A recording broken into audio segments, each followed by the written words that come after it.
Hello. Thank you all for joining us this afternoon for Safeguarding Vital Systems, Nation-State Cyber Threats to U.S. Critical Infrastructure. You all can hop on stage. Moderating our panel today is Martin Matishak. Yep. Martin is the senior cybersecurity reporter for The Record. Prior to joining Recorded Future in 2021, he spent more than 5 years at Politico, where he covered digital and national security developments across Capitol Hill, the Pentagon, and the U.S. intelligence community. And before we turn it over to Martin, just a reminder that we are doing questions on note cards, so please write them down. Our interns will be walking around, and we will gather them. Over to you, Martin. Excellent. Thank you. Thank you, Peggy. Good afternoon, everyone. So before I have my panel introduce themselves, two moderator prerogatives. One, please silence your cell phones. And then two, the first time I ever moderated a panel like this, someone passed out on stage. To be clear, it was not me. But if you see any of us looking green in the gills or acting strangely, please flag Peggy or me, and we'll escort them off the stage before they just fall on the floor. That said, we have an esteemed panel here today. And I'm just going to allow them to introduce themselves, say their title, give a little bit about yourself. Brevity, of course, is key, but take it away. Okay, well, Martin, you made me a little nervous there, so I'm going to be taking deep breaths throughout this panel to make sure I stay conscious. Not too deep. Really happy to be here today. So I'm Dave Frederick, the Assistant Deputy Director for China at the National Security Agency. Good afternoon, everyone. My name is Liesyl, Franz, and I'm Deputy Assistant Secretary at the Department of State for International Cyberspace Security. And I'm Erin. I'm in the Office of the CISO for Google Cloud.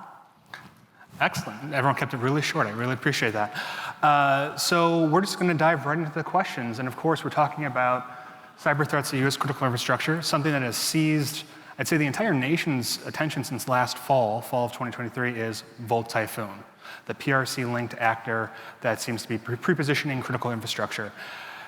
Before getting ready for this panel, I was going to have the question of, is Volt Typhoon over? But then the invaluable Joseph Menn in the Washington Post yesterday had a story about how they've penetrated U.S. internet service providers.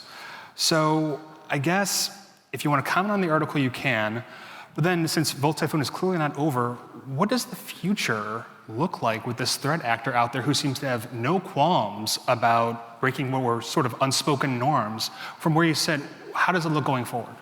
Well, I'll start off. And so, would offer that it certainly isn't over. And I think looking at kind of strategic context on why China is conducting these operations is really important. So, Xi Jinping really sees the U.S. as a block to his goals for national rejuvenation and growth of kind of the PRC's power overall over the next couple of decades. And they have been determined to build a military capability that will enable China to deter the United States from getting involved in any kind of conflict in the Pacific, especially around Taiwan, and very, very focused on building a whole suite of capabilities to deter and if need be, defeat the United States. And so Volt Typhoon, these operations that target critical infrastructure, and there really is no kind of reasonable explanation besides pre-positioning for cyber attack purposes, is really part of a broader military strategy. And if you look at kind of PLA's, the writing in the People's Liberation Army, they highlight kind of the cyberspace domain and the information domain as some areas that they've got to achieve early advantage in order to kind of prevail against the United States. And so it's very concerning. I look at it as quite irresponsible if you think about kind of the norms of military operations and proportionality and necessity of targeting, because if they were to hit these water systems or transportation systems, it's going to affect a very large civilian population, not just military targets. And so something that we're watching very closely and working very closely with our colleagues in CISA and FBI and the private sector to counter. I guess on a positive note, their intent was to be stealthy and stay buried deep in these networks for a long time, and in that case, they failed. Right? Between the private sector threat intelligence work that's occurred and kind of the federal response to include with many of our allies around the country, around the world, we've been able to kind of root out these actors. We have a long ways to go, I think, to eradicate them from a lot of other networks, but it's on positive note, it has been discovered. What's the view from state? Well, I guess just to answer the first question, persistent means it's not over. From a stability context, we have strived to establish and continue to strive to maintain stability in cyberspace. And I think to your point about being irresponsible, it does sort of upset that notion of stability in cyberspace. And I think the point about it no longer being undercover or as stealthy as it was has been an opportunity for the State Department to engage in diplomatic efforts, not only to call out China for these activities, but also, and expose them, but also to work very closely with other governments to share our concerns, continue to broaden and deepen the coalition of countries that we work with to maintain cyber stability, and we can talk more about that when I talk about digital solidarity. But also to make them aware that this kind of thing could be or is likely also happening to them, and so they have a vested interest in taking steps on their end also to protect their critical infrastructure, because anything that happens in one part of the world can easily happen in other parts of the world. So that persistent access is part of the issue, but also the instability or vulnerabilities that are caused by it are of common global concern. So that outreach is something that we continue to do and work with our partners globally to address, both from a public voice standpoint and from a critical infrastructure protection standpoint. Mm-hmm. Erin, what is your take on this? Yeah, so I came in with Mandiant, who was acquired by Google Cloud. And from the Mandiant perspective, we've had a firsthand look to what both Typhoon and other threat actors are doing on networks and systems. And I think what we're seeing is how their tactics have evolved. So you think about what to expect, right? Evolving tactics, the use of botnets, for example, in order to obfuscate command and control.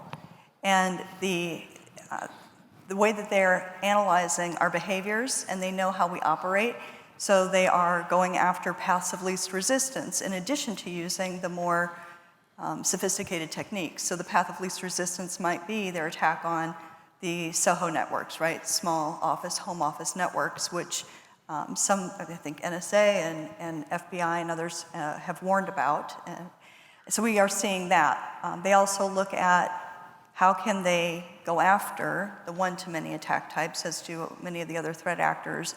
So we see the reconnaissance against government and defense. We see them looking for US government and state government domains, right? So they're very active in all of these spaces and all these different ways to conduct attack types, and they're using technology as well as the vulnerabilities that we have in order to effectuate their attacks. Mm-hmm. I want to follow up on something Liesyl and Dave, you both mentioned. This was supposed to be stealthy. They were hoping not to be caught. They were hoping to pre-position and stay in the networks. They were found out. But even with this sort of outing of them, they're still at it. So if I can channel my inner Chicago for a minute, what's it going to take?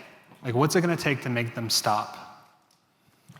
Well, yeah, I don't think I have a good answer to that, to be candid. I mean, if you look at their strategic intentions, and that's kind of why earlier I was trying to put that context in place, they're trying to position themselves to have an asymmetric advantage in a crisis or conflict. And so if you look at kind of cost benefit from their point of view and just the breadth of targets in the United States and in our allies in terms of vulnerable networks, it would be, they're not going to be motivated to stop. So that's a hard part. How do you get them to kind of think about it? I do think, to my colleague from State Department's point, trying to get them to really accept some norms, start to behave in a more responsible manner is a key part of that effort to try to get them to kind of shape their operations, shape their behaviors in a way that's less threatening to the civilian population. But I think at a more strategic level, that's a tough sell to them. Mm-hmm. How tough of a sell has it been to get them to accept norms? Well, I think we have to think of norms in a sort of precise way. So first of all, I don't have the answer to the question either, but there are, there are many piece parts to trying to get at, I guess what we would call cyber deterrence. How to change the decision calculus of countries that are engaging in malicious cyber activities, including something like this.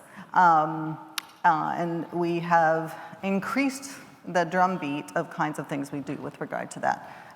Public attribution, once there has been adequate technical attribution and adequate confidence that we can make a public attribution, we do so in order to call out those state actors and hold them accountable. The other thing is there is a normative framework that has been established with regard to peacetime and below the threshold of the use of force. In the UN, we've spent over 20 years building that framework from a group of sort of key experts around the world, and then building into a more complete global framework, and it has been affirmed by all UN member states. It includes the applicability of international law to cyberspace. It includes 11 voluntary norms of responsible state behavior, and it includes the notion of building trust between countries through cyber confidence building measures, using an old diplomatic tool and applying it to cyberspace. Of the 11 norms, 3 are norms of restraint, and 8 are positive norms. None of them say that you shouldn't have persistent access. Now, some of them address some aspect of, all address stability in cyberspace. So if the issue is about causing instability, then you can at least use the framework and the increasing adherence and affirmation of it as a tool. Mm-hmm. David, I'm going to come back to you. You're the first person in your role at NSA. You've been around for about 2 years now. How does your office think about China or any of the big 4 adversaries that are always out there and critical infrastructure? And what are you sort of doing on that threat? Like, how do you think about, how are you approaching it? Yeah, so thanks for that question. So my role right now is exclusively focused on the PRC, and I think at the kind of highest level, kind of already hit on the strategic kind of perspective on that, but kind of digging in a bit more.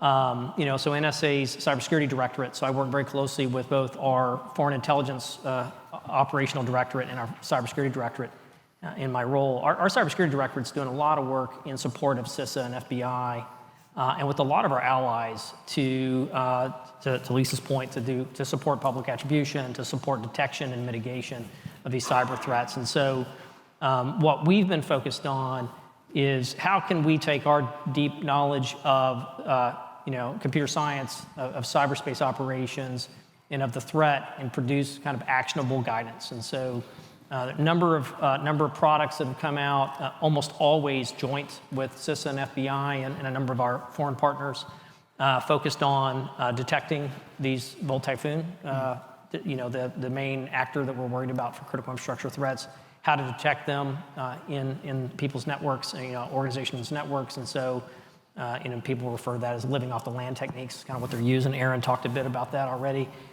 So we published a number of products out to really help not only our main customer base, which is the federal government that operates national security systems and the defense industrial base, but really sharing that information so that the whole public can kind of benefit from best practices. And so even last week, did another report just came out on best practices for event logging, because to detect these advanced techniques that China's using on these networks where they're staying really quiet for long periods of time, you've got to have really good kind of event log management practices in place and some good anomaly detection. And so we just released that last week. It's out on our website. I'm sure it's on CISA's website and the Bureau's website as well. But really good joint work with our Five Eyes partners, especially with Australia, with Japan, Korea, Singapore, and the Netherlands. And so I think it's an interesting example of like whole of community, how the cybersecurity communities are really trying to work together to bring everybody's kind of unique information together to deal with these threats that really are a threat to multiple nations. Mm-hmm. You kind of preempted a little bit my next question for you, which is, in this space, DHS, FBI, DOJ, they're the home team. Yeah. You're the away team. And I'm just wondering how you would rate the information sharing between those two sides compared to the past, and then also how you'd compare information sharing, again, as the away team, with the private sector here in the US. What would you rate? Give it a grade, give a number of 1 to 10, 10 being super awesome, great job, guys, to 1 being like, we're not great at this. Yeah, it's an excellent question, and I also say ask Erin too in a minute here, because I'd love to hear her view on this, because she's seen it from various chairs. But yeah, I've worked at NSA a long time now, and I spent most of my career on the signals intelligence side, on the foreign intelligence side. And I switched to a job totally focused on cybersecurity back in 2016. Mm-hmm. And so my reference point is kind of 2016 to now. And I tell you, walking into that in 2016, at that point, Congress had felt kind of obligated to push the federal government and the private sector to share information better on cybersecurity, right? There was an Information Sharing Act in 2015. And so at the 2016 timeframe, we were really wrestling with how do we handle the transactional nature of sharing, and it was very focused on trying to share data sets and all that, which gets really hard, right? On the private sector side, there's a lot of lawyers that don't want the company sharing their data with the federal government. And then for the intelligence community, we have a lot of sources and methods that we're worried about, and so how do you protect sources and methods while sharing? And so I'm very bullish on where the community has gone in terms of sharing, because now the joint advisories that I just mentioned is a great example of that. But our cybersecurity collaboration center at NSA, the work in CISA to kind of build the relationships with the industry, with the private sector side, and with the broader federal government, I think has been game-changing, especially focusing on analytic collaboration. So I think when the community got beyond, well, we'll just try to exchange large data sets and files, to really build a collaborative environment where your top threat analysts can just really get on a call, get on a chat group, and really work on the problem together. I think that was the tipping point that's enabled kind of the whole community effort that we're seeing really bear fruit now. Mm-hmm. Erin, I see you nodding your head down there. Yeah. I think David teed you up perfectly, because that was the question I was going to ask you, is about how the threat of nation-state actors to critical infrastructure to private industry, how has that changed the dynamic in your time over at Google, and then when you were in government? How has it changed from, you put it whatever time frame you want, but how has it evolved, and is it in a good place now, or is there still work to do?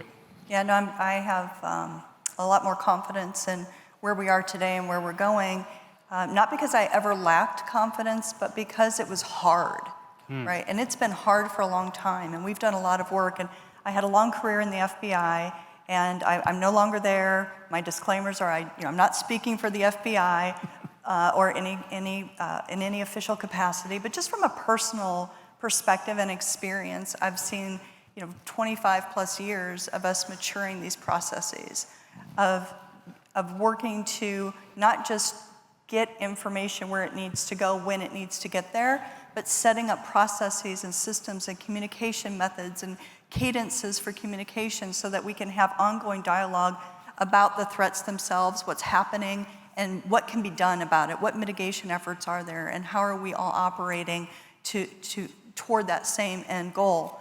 From a personal perspective as well, I can say that not only did I have a career of working with the agencies represented here today and many, many others, but some of the best years of my entire career were working with these individuals sitting here today. And I say that because it's a commitment, right? And it's the commitment of the people in the organizations that have caused significant change over years, that now have turned from the information sharing now into true collaboration and more jointness. Being an active participant, not only on various government agencies, but also many, many organizations in the private sector as being part of the joint cyber defense collaborative, right? And the collaborative is different than just information sharing. It's the sharing of capabilities and what we're doing and how we're doing it, sharing where we are. So for example, when Russia invaded Ukraine, there was so much sharing, not only of the information that we were seeing, but also the capabilities that we could bring to bear in defense, from a defense capability. So then we learn and iterate and continue to improve. And I think some of that comes from the fact that we have worked together on this for years. And so we have developed an understanding and some muscle memory that we want to make sure that we're passing on to the next generations to come to continue to build on what we've been doing for 20 plus years. Liesyl, before turning to you, the muscle memory, institutional knowledge, is the next generation even better than you guys are? I hope so. Yeah. I mean, where you stand, or you hope they are, or they are? Well, I think they are. I mean, we paved the way. But David, I'm so glad you mentioned the information sharing legislation, because 100 years ago in my previous life, I advocated for that. I would say lobbied for that for that legislation, and because I think for so many years, I think frustration about information sharing was palpable, right? Industry didn't want to share, government didn't want to share. And so they had to find a way to, rather than dictate or have punitive measures, rather set an enabling fashion for government and industry to share with each other, not just legislatively, but procedurally as well. So I think the many iterations of information sharing between government and private sector, sorry, I'm not speaking for state at the moment, just give it, but has been really important to moving from public-private partnership to public-private collaboration, as both have said. And I think, all things, nothing is perfect yet, but the systems have evolved and are better for doing that collaboration instead of having walls up between the two.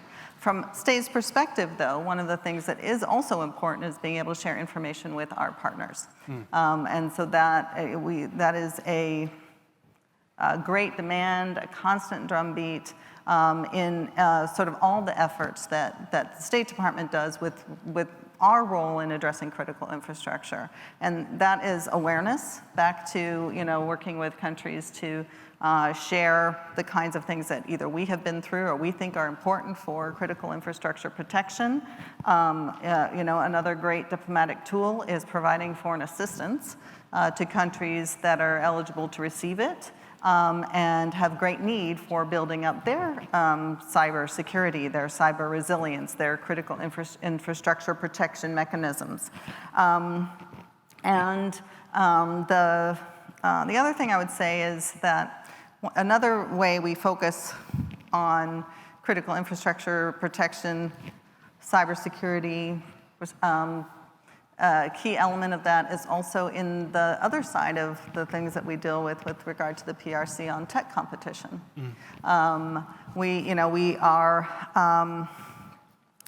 promoting a trusted digital ecosystem. We used to really think about it in terms of 5G, but we now think about it across up and down the technology stack.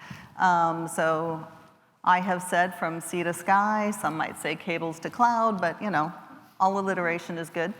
So think about the whole ecosystem and thinking about making sure that countries are utilizing trusted supply and trusted vendors. And what that means is vendors that are not subject to control by an authoritarian government, that doesn't respect the rule of law, that don't have checks and balances, such as independent judiciaries with due process procedures, and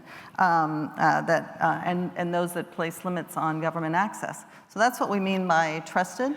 And it's not just 5G networks anymore, it's really across the whole, up and down the whole stack. One of my questions for you was going to be, as one of the newer kids on the block, how the Bureau is thinking about these sort of threats, but I think you just laid out great what you guys are doing on this and how you're addressing it. I want to get a little bit more specific, though. We met each other in May at RSA out in San Francisco, which all of you should attend, to plug another conference.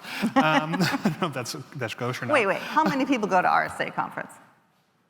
I see. Really, only 3? Wow. Okay. I'm not going to plug for them, but I am surprised. Me too. Sorry, didn't mean to take your moderating over. Sorry, Martin. But we met your boss, Ambassador Fick. He had a roundtable, and he recently returned from Beijing with Secretary Blinken. And he said that Volt Typhoon did come up and was it was conveyed this behavior is not acceptable to the U.S.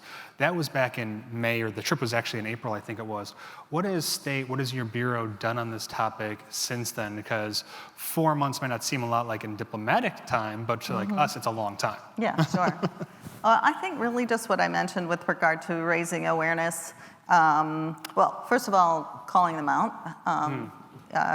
There was a pretty great hearing where colleagues from across the interagency basically laid that table out for us, and making a public attribution, and then going out and working with our partners to say, hey, this is something that's happening. Is it to us? Is it happening to you? Could very well be. So looking at it not from your own defensive and cyber defense and cyber resilience point of view, but if there is anything that we can do together to publicly call out the activity, call out the actor, and call out the need for cyber stability. So I'm going to say the wheels of diplomacy turn slowly, but we do have a very ambitious program of reaching out and engaging our counterparts on this. This is going to be a panel question, so I'll start with you, David, and we'll work our way down the line. Before I turn to an audience question, what are some other, we've been talking about Volt Typhoon a lot. Like I said, it's really seized the nation's attention, especially those in national security and tech. But what are some other malicious actors, cyber actors, PRC actors that you're seeing beyond them? And are there any copycats out there? Are there any JV teams being like, we want to be the next Volt Typhoon that you're seeing out there in the wild? So I'm not tracking any JV teams, but I do like that at least for Volt Typhoon we have a cool code name for it, because some of the if you follow cybersecurity threat actor code names, some of them are pretty odd. So I think it helps to have a catchy code name for Volt Typhoon. But yeah, to kind of highlight what we're focused on, we obviously are worried about every threat to U.S. national security systems and to our key allies. And so in addition to the People's Liberation Army, which has a very large, sophisticated cyber force, we're monitoring, watching the Ministry of State Security, Ministry of Public Security, and there's also a whole web of private sector kind of contractors that support these arms of the government. And so a couple of highlights I would point to, the MSS, very large capability there that is conducting worldwide operations. There's a recent private sector threat intel firm report that lays out pretty clearly kind of the breadth of their operations that are targeting pretty much numerous PRC allies and adversaries kind of worldwide. And so that's kind of a good sense of scale.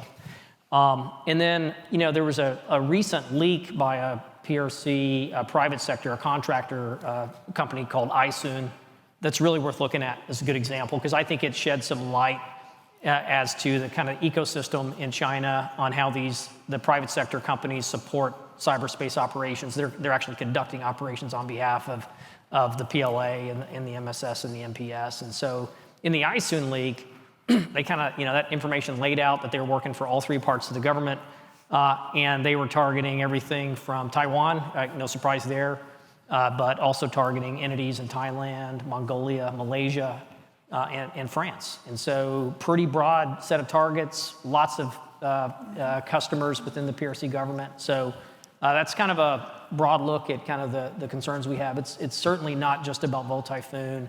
The scope and scale of the China cyber threat is just tremendous. Liesyl, any other actors out there keeping you up at night? Well, I would look at it more adversaries around the world rather than individual actors within any particular country. So I leave that to you. We basically follow the four threat actors, state threat actors, PRC certainly, but Russia, Iran and DPRK and non-state criminal actors and things like that as well. There are basically 4 lines of effort that we engage in to address that. Again, thinking of it in terms of the wheels of diplomacy. But one, as I've already mentioned, is the holding state actors accountable through the coordinated attributions that we've done. And this is one thing I should have mentioned, that the public attributions that we do, it's great that we as the United States do it and often do it at a very high level, but it is also important that we do it with other countries who are also calling out the behavior, supporting our attributions. We're supporting their attributions. And it broadens the defense surface, shall we say, of the countries that that might be engaging in this activity to hopefully think twice about doing anything about these public attributions. But things along the lines of the Microsoft Exchange vulnerabilities, the Russian activity against Viasat, and of course the Iranian activity against Albania. The second thing is, we already talked about sharing information to increase shared understanding of cyber threats. So we regularly do share that with our international counterparts in whole of government dialogues. We've started doing sort of technical exchanges more often and providing, to the extent that we can, information that we think will be of value in that for that country. We do coordinate on disruption and cost imposition actions to counter adversary cyber activities. And one of the key examples of that is our work with the ROK in a joint advisory we did on DPRK spear phishing, and briefed the DPRK watch community about that. Now, granted, the DPRK efforts can be much more robust and much more public, perhaps, than others can be because of the multifaceted nature of relationships with countries, but it is a key element for us. And then lastly, I already talked about foreign assistance, and providing cybersecurity capacity building is a key way that we do try to train and equip other governments to develop the technical skills, the organizational mechanisms to really be able to, in a concerted way, defend themselves. Erin. Yeah, I think this is a critical question because too often we look at things in silos. And when you really step back and you start to think about what are the adversaries doing in a much more holistic way, you start to see the level of capability and determination that they have against us to advance their own interests.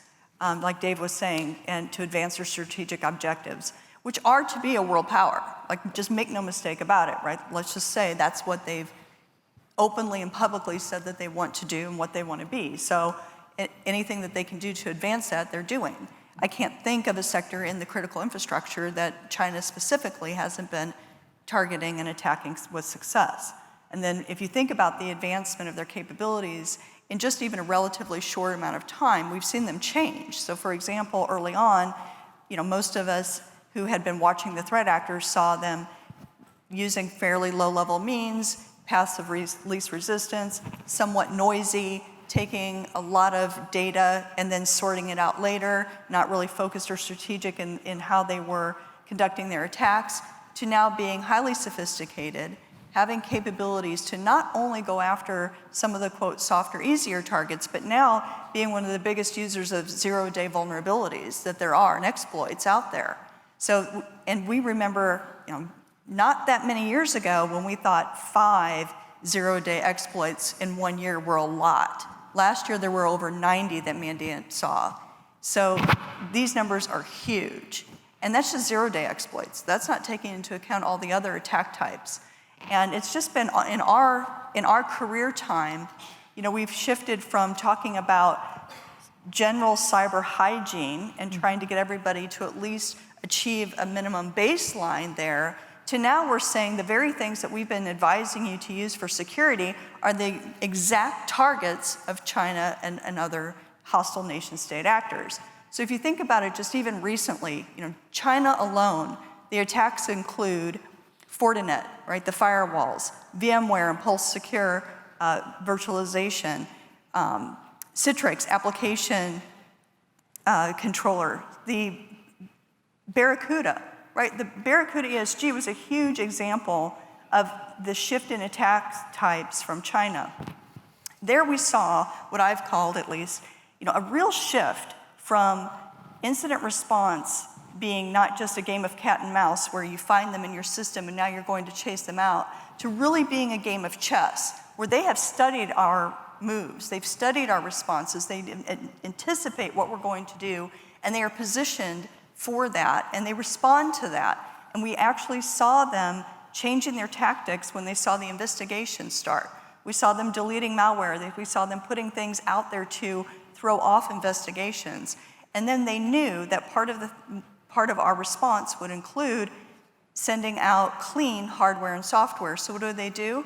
They hide the back door in the configuration files so that as those clean software and hardware are installed, you do nothing more than reinstall a backdoor for China. These are incredibly sophisticated tactics that have come to play in a pretty short time and increase the risk to everybody, because these are the things you use for security. Right? We're not talking about, oh, you're just in a certain business and therefore you're a higher target. We're talking about anybody who's using these kinds of appliances for security is at risk.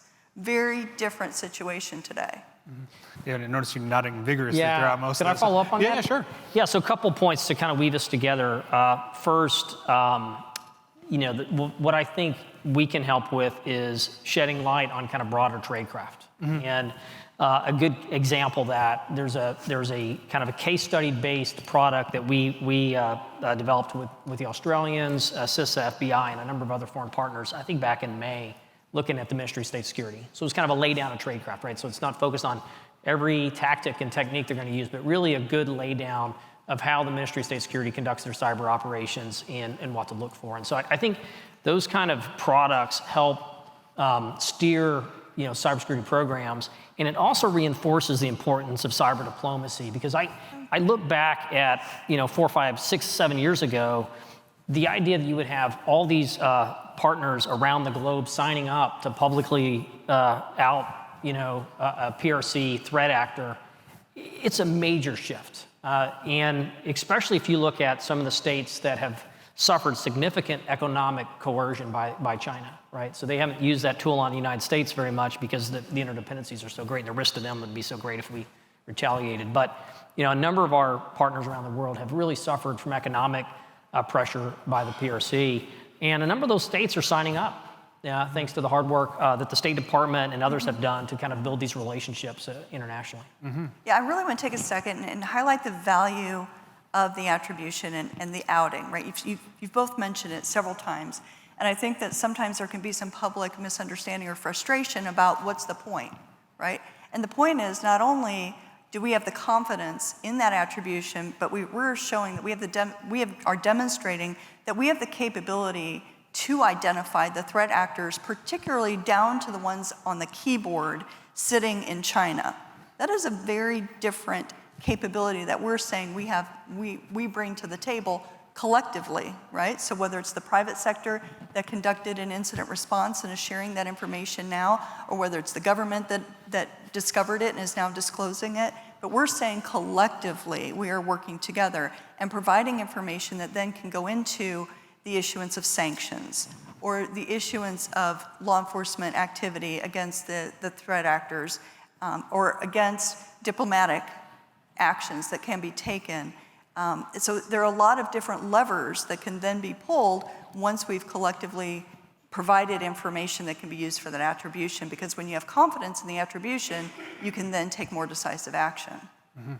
And I think if I could just add, Martin, to that, because that was exactly the thought calculus and the deliberation that we go through. The other piece of it, before we, there was a whole period of time where we did not publicly attribute cyber activity, malicious cyber activity to another country. And part of that was our own relative immaturity and maybe confidence issues, but it was also due to an uncertainty about how that would affect our relationship with said country.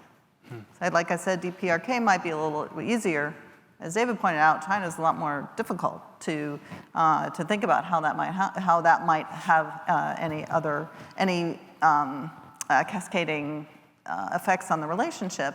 And I think what the public attributions that we've been doing mean is that to these countries, to the point that it's important, is that it is important enough to us for our top level leaders to be raising this as a concern, even in what might be a complicated and entangled relationship with many aspects to it. This is now one of the key aspects of that relationship. And that, I think, is also a major shift over the last few years.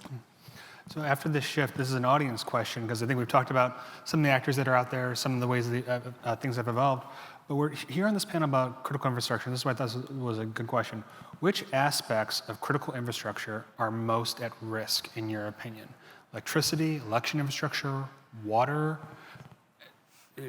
10-word answer.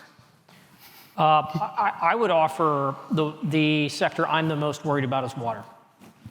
And I offer that up for two reasons. Number one, the PRC is, purposely targeted water systems. It has a dramatic effect on the civilian population. And when you look at kind of the financial realities of utilities, the water supply that often are local government run, and they just don't have as much resources available to them to build the depth they need and their cybersecurity capabilities to protect. And so I think it's an area that we've really got to, on the federal and state and local side, really work closely together. But that's, if I had to choose one, that would be the one I'm the most worried about. I'm not going to choose one. There's 16, I think. Erin? I mean, I agree. I think it's hard to choose. The only comment is just as a human being making a human observation. We've lived without many of those things for many, many, many, many years. But humans can't live without water. Right? So it's just a human observation. So I have to ask an AI question, or else people start throwing tomatoes. I appreciate everyone holding off. Really appreciate it. I forgot my umbrella at home because it's so hot outside. So, going back to Volt Typhoon, top of the conversation, I mean, that was, according to Rob Joyce, formerly of NSA, that was detected in part through AI. They just realized that these logins don't exactly look right. That went to someone looked at it like, these aren't right. Volt Typhoon is outed. How are your organizations thinking about AI in terms of defense and security? And if you can offer any insight on this from where you sit, what's your take on where China is on using AI offensively against your organizations? I think I'll start with you, David, on this. Okay. I'll start with the second question on the China piece. And I think, again, this is a case where you've got to look a little more broadly at their operations. And so China's got a concept in their military doctrine, and it's kind of a mouthful in English, but it's intelligentized warfare. So they've got to focus on trying to automate and build in kind of autonomous capabilities in all their military platforms, right? So I kind of look at that as what they're doing in cyberspace and how they're trying to use AI for both cyberspace operations and malign influence operations. It's kind of an extension, really a broader doctrine that they've established to try to automate, and really get inside the decision loop in military operations. And so, they're going to use AI for offense, just like we're going to use it for defense, which is about scaling and automating and accelerating capabilities. We're tracking private sector reporting of China already using AI for malign influence operations. And so there is one particular malign influence actor that's affiliated with China that has conducted operations both trying to affect the Taiwan election and also sow mistrust about the U.S. government within the U.S. population. And so last year, there was a train derailment in Kentucky, and this actor picked up that story and started sending these amplifying messages out that kind of claimed a government cover-up, throwing out all these conspiracy theories out there, and trying to relate it to basically just try to get a message out to, for folks not to trust the U.S. government. And so the same actor then later, on the day of Taiwan's recent national election, created a AI-generated audio file of Terry Goh, who's the Foxconn CEO and had previously been running in the election, making it look like he was endorsing another candidate in the election. And so same actor, two very different targets, very concerning. And so, it's been really good to see the private sector community that's kind of managing social media share that kind of information, because it helps us understand kind of what to expect in the environment. Liesyl? Well, I guess I'll start by saying that, Secretary Blinken spoke last year at the Artificial Intelligence for Accelerating Progress on Sustainable Development Goals event in New York City. It's a very State Department thing to say. But there he emphasized the need for the U.S. to lead in applied AI to safeguard national security, and I think that's exactly to David's point. From the State Department, I look at it both how we as a organization can or should be using it for our own productivity and our own progress, but also how we can work with our international counterparts to set principles for the development, deployment, and leveraging of emerging technology. I know AI is not that emerging, but we do call it that. But also looking at it from the promise that it has and the risks that come along with it, just like sort of all aspects of technological innovation.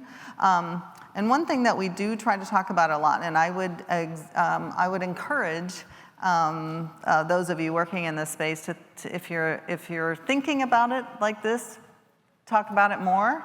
Not only the security of AI, but AI for cybersecurity. How can we tell that story better? Because that is what our countries that we are working with, even our closest partners, are very, very concerned about AI. So how can we use it to our collective national defense and cyber stability? Erin. Yeah, so at Google Cloud, we think our mission is secure the cloud, secure the customer, secure the planet. And we own and operate a large global infrastructure and the largest zero trust infrastructure on the planet. We think of things at scale that very few people think about. Everything we think about is planetary level. And if we provide services to government that are critical, mission critical. We provide capabilities to the warfighter. We provide capabilities to customers in government who are interacting and taking in documents that are very sensitive, communications that are very sensitive, that are necessary for our functioning as a nation. So we're providing those services in addition to being one that provides critical communications. You think about not only Gmail, when we have 2.5 billion users every day who rely on that form of communication, and we also are providing those communication methods as continuity of operations for some government activities, but then also Pixel and others that we're responsible for. We secure all of Alphabet's holdings. We have over 10 companies that we're securing with over 1 billion users each every day. So when you think about securing the critical infrastructure, we're doing that for our customers, but almost 30 to 35% of all the internet traffic runs on our fiber that we own. So we are critical infrastructure in addition to being a provider of critical infrastructure. So from that perspective, we look at all the multiple layers, right, of defense in depth at every stage and every phase, everything from the physical security of the data centers and the cables undersea and on land and all the things that we think about from the physical perspective to not only using encryption for data at rest and in transit, but then also employing post-quantum encryption. And then also taking our knowledge and experience and sharing that with others, like working with NIST on standards for post-quantum encryption and standards, as well as for a wide variety of AI capabilities and standards that we're a part of.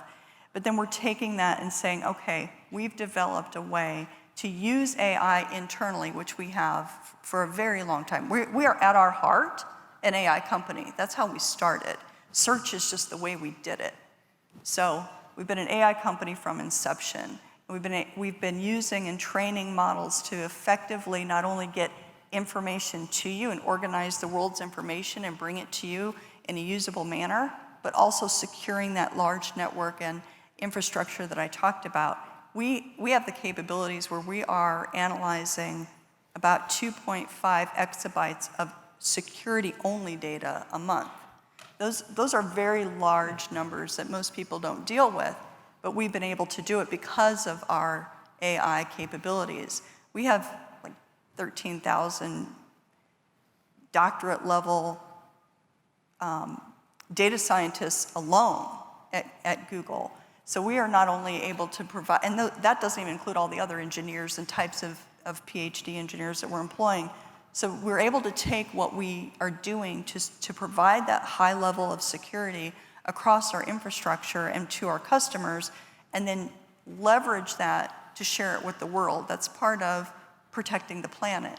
So ways that we do that are, we launched the Coalition for Secure AI that many organizations who are probably in attendance today are part of. We founded the Frontier Model Forum to advance security for AI.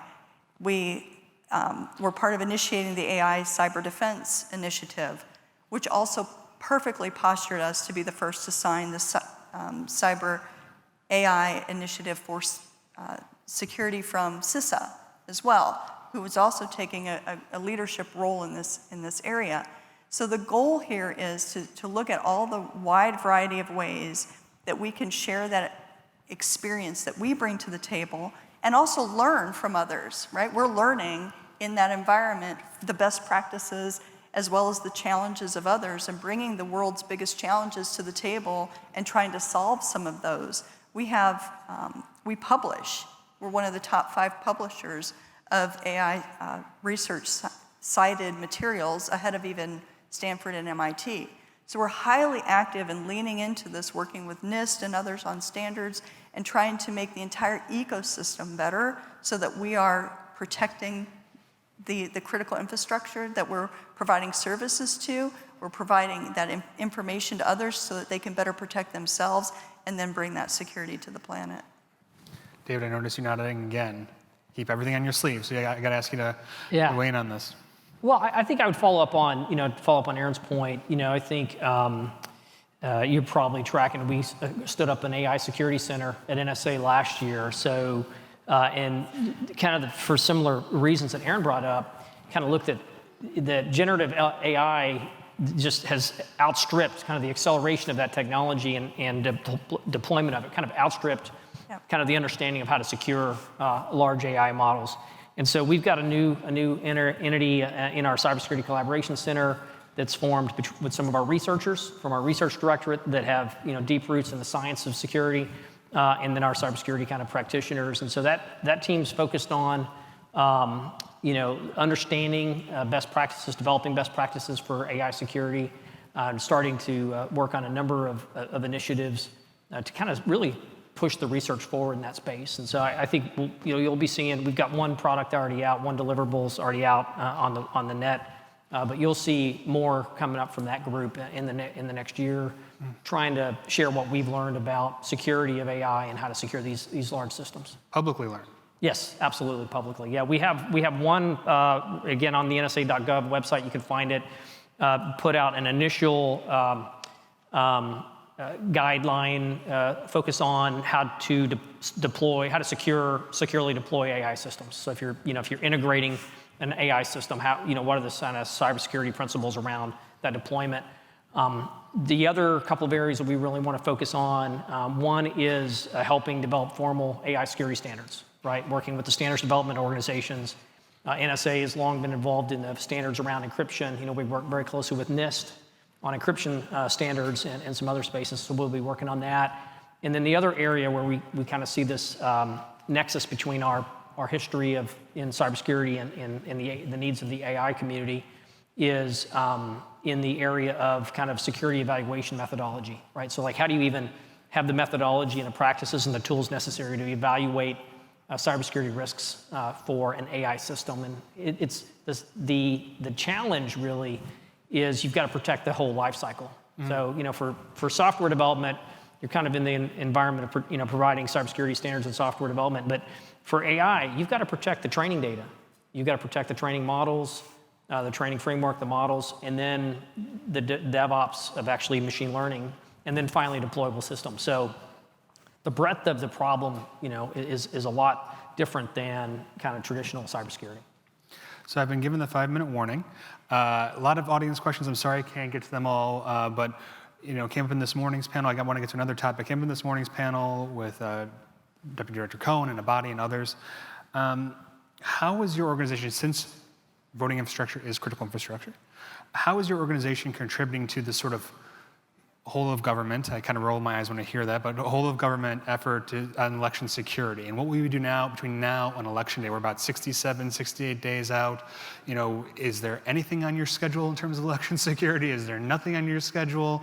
We'll start with Erin. We'll start with you and we'll work our way back down this way. Yeah, sure. So not just for elections, but going back to your question of how are we better positioning the world to protect itself, right? And how are we, to Liesyl's point, using AI for security? And we are in a position where we have a lot of clean data, and we've trained large language models specifically in security. And we are now providing that, and because we are also in a position from both the Mandiant perspective, virus total perspective, and Google perspective, to have unique threat intelligence, we're applying not only automation, but also AI to to be able to operationalize that intelligence, and because we can operate at scale as well, bring in intelligence feeds that customers can bring into their own environment, our intel, and then their other intel feeds, apply that AI to be able to get near real-time threat detections, as well as have the AI generating next steps. Here's what's going on, here's what we're detecting in your system, these are the next steps, and it can even do some of the coding for you, and it offers to do that. Would you like me to implement the response? Because our customers have asked for human oversight to that. At Google, we've been training models and using them for a long time, so a lot of the AI is taking care of the remediation and mitigation in our systems, and now we're even investing in research internally to really build self-healing models to be able to do that self-healing and have those capabilities. But from a customer perspective, what we're providing is the ability to use these AI-enabled SOC operations and capabilities. With respect to elections, more specifically, about 70% of the human population uses Google search. So we want to make sure that the most authoritative information is returned to them, especially for elections. So we're always monitoring and checking and making sure that authoritative information is getting into the hands of the users. So if they're querying information about elections, how do they vote, where do they vote, et cetera, we want to make sure to prioritize the responses that are reliable. We are also looking at how do we equip and protect those at high risk. So whether it's offering the advanced protection programs that we have, or through Mandiant being involved with the proactive services, checking systems, making sure that there's a clean and pristine environment before it's locked down for the elections, and then also providing managed defense, advanced threat hunting capabilities, and robust intel sharing, particularly during these heightened times, to make sure that everybody's aware of the attack types we're seeing and problems, or even maybe addressing things that aren't an attack. That can be equally valuable, so we don't waste our time on things that can be easily mitigated, and sharing that as part of that broader ecosystem. And then last, making sure that we're protecting our own platforms from abuse, and we do use AI for those capabilities. We also watermark, and we look for watermarks, so we're constantly looking to make sure that we're detecting and providing the most reliable information. We have content labels to help users understand what they're seeing and get a better context around what they're seeing. Also, just the same way, I'm sure if you use Google Chrome, you've probably encountered a search where you couldn't access the website, or you had a warning that said, this website is not trusted and we don't recommend that you continue to go there. Well, we're able to provide those warnings because we have all that data that shows, oh, these are probably malicious websites. And we provide that same kind of detection and alert capabilities in a wide variety of ways, not just there, so that users can have better protection and know more about what they're engaging, what they're about to click on. And the last one is really advancing those AI tools and providing those to you, the user. We have a About This Image tool that you can use, and then within Gemini, you can check and see more about the content that you're looking at. So these are just a wide variety of ways that we've been able to bring technology into the hands of everyday users for their protection as well. Liesyl and then David. I'll be really quick because, I mean, there's so much with regard to the sanctity of elections. It's not just about cybersecurity. It's dis and misinformation. It's manipulation. It's, not just cyber aspects of it. So there's, it's a very complicated question to deal with. But from the stage point, and CISO is not here, so I'll call them out because they could have talked about it in more depth with regard to our elections. Yes. Our role is to just make sure we're emphasizing that elections play an important, a key, vital role in a fair and democratic society. That we have made it clear to our foreign adversaries that we will not tolerate interference in our elections. We certainly have attributed in the past when there has been interference in our elections, and we have supported others, like the UK recently, who have talked about interference in their democratic processes. It's part of the cyber diplomacy and engagement with foreign partners and adversaries that we do on a regular basis. But we are part of the whole of government approach, so it's not just one tactic. David, last word. Okay, so you earlier, Martin, described us as the away team and CISO and FBI as the home team, and that definitely applies in the case of election security. So we first of all, it's a very top priority. It's very much a top priority for the National Security Agency. We play a supporting cast member role in it, and we've established, again, as we have since 2018, a joint election security group with U.S. Cyber Command. And so that group is focused on foreign actors, both foreign actors that would try to use malign influence to influence the election or conduct actual interference, hacking operations, targeting election systems. And so we're very much focused overseas at all the foreign threats that might go after U.S. elections. And then our role is really then to tip and support our colleagues at CISA and FBI as they work with state and local governments to deal with any kind of threats that emerge. Don't worry in the sense of prioritization. We're very focused on this, and we'll keep a watchful eye on all the adversaries. Well, ladies and gentlemen, I think that's about time. So if everyone would just join me in a round of applause for our speakers. Thank you very much. Thank you.